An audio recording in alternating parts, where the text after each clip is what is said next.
2 days ago, under the direction and direct orders of President Donald J. Trump, the Department of War launched Operation Epic Fury, the most lethal, most complex, and most precise aerial operation in history. For 47 long years, the expansionist and Islamist regime in Tehran has waged a savage, one-sided war against America. They didn't always declare it openly, except for their constant chants of death to America. They did it through the blood of our people. Car bombs in Beirut, rocket attacks on our ships, murders at our embassies, roadside bombs in Iraq and Afghanistan, funded and armed by Iranian Quds Force and IRGC killers. My generation of veterans carry the names of brothers who never came home. Brothers butchered by Iranian-backed roadside bombs and well-armed militias, thousands of our own. We didn't start this war, but under President Trump, we are finishing it. Their war on Americans has become our retribution against their Ayatollah and his death cult.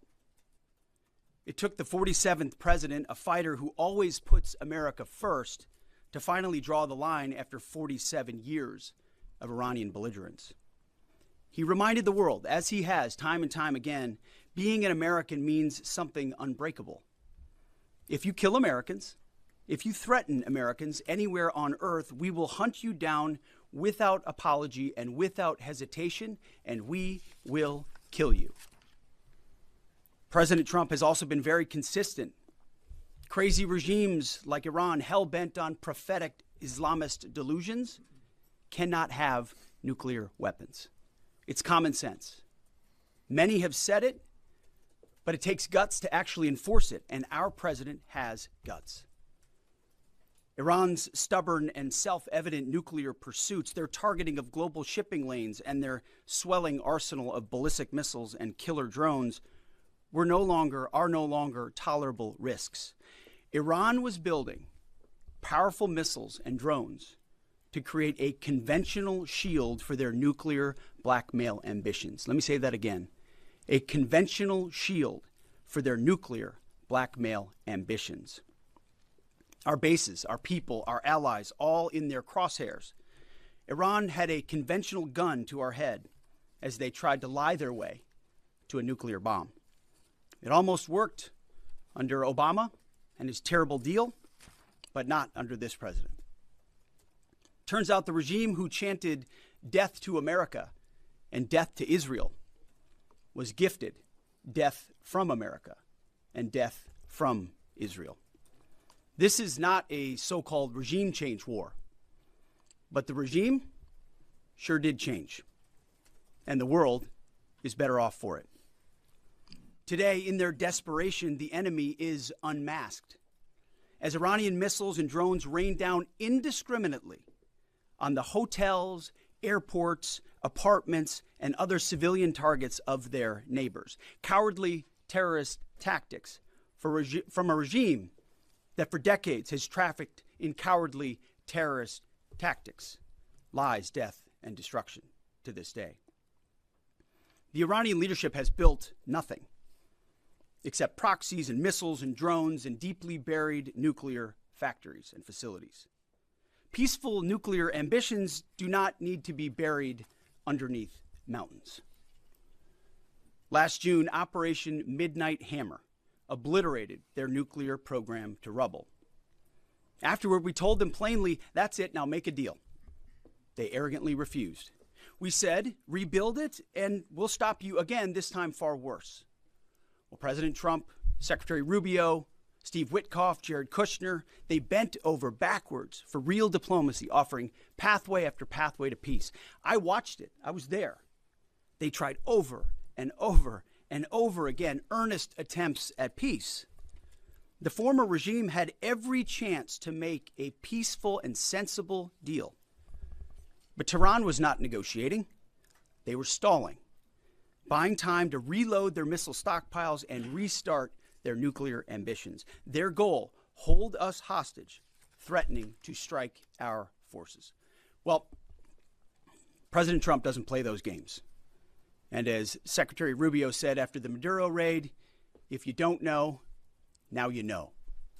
President Trump puts America and Americans first. He doesn't hesitate, and neither do our troops. The mission of Operation Epic Fury is laser-focused. Destroy Iranian offensive missiles, destroy Iranian missile production, destroy their navy and other security infrastructure, and they will never have nuclear weapons. We're hitting them surgically, overwhelmingly, and unapologetically. With every passing day, our capabilities get stronger and Iran's get weaker. We set the terms of this war, from start to finish. Our ambitions are not utopian. They are realistic, scoped to our interests and the defense of our people and our allies. Speaking of people, we hope the Iranian people take advantage of this incredible opportunity. President Trump has been clear, now is your time. To Iranian security forces, choose wisely. President Trump has also been clear about your fate in either direction. To the media outlets and political left screaming endless wars, stop. This is not Iraq. This is not endless. I was there for both. Our generation knows better, and so does this president. He called the last 20 years of nation-building wars dumb, and he's right. This is the opposite. This operation is a clear, devastating, decisive mission. Destroy the missile threat, destroy the Navy, no nukes.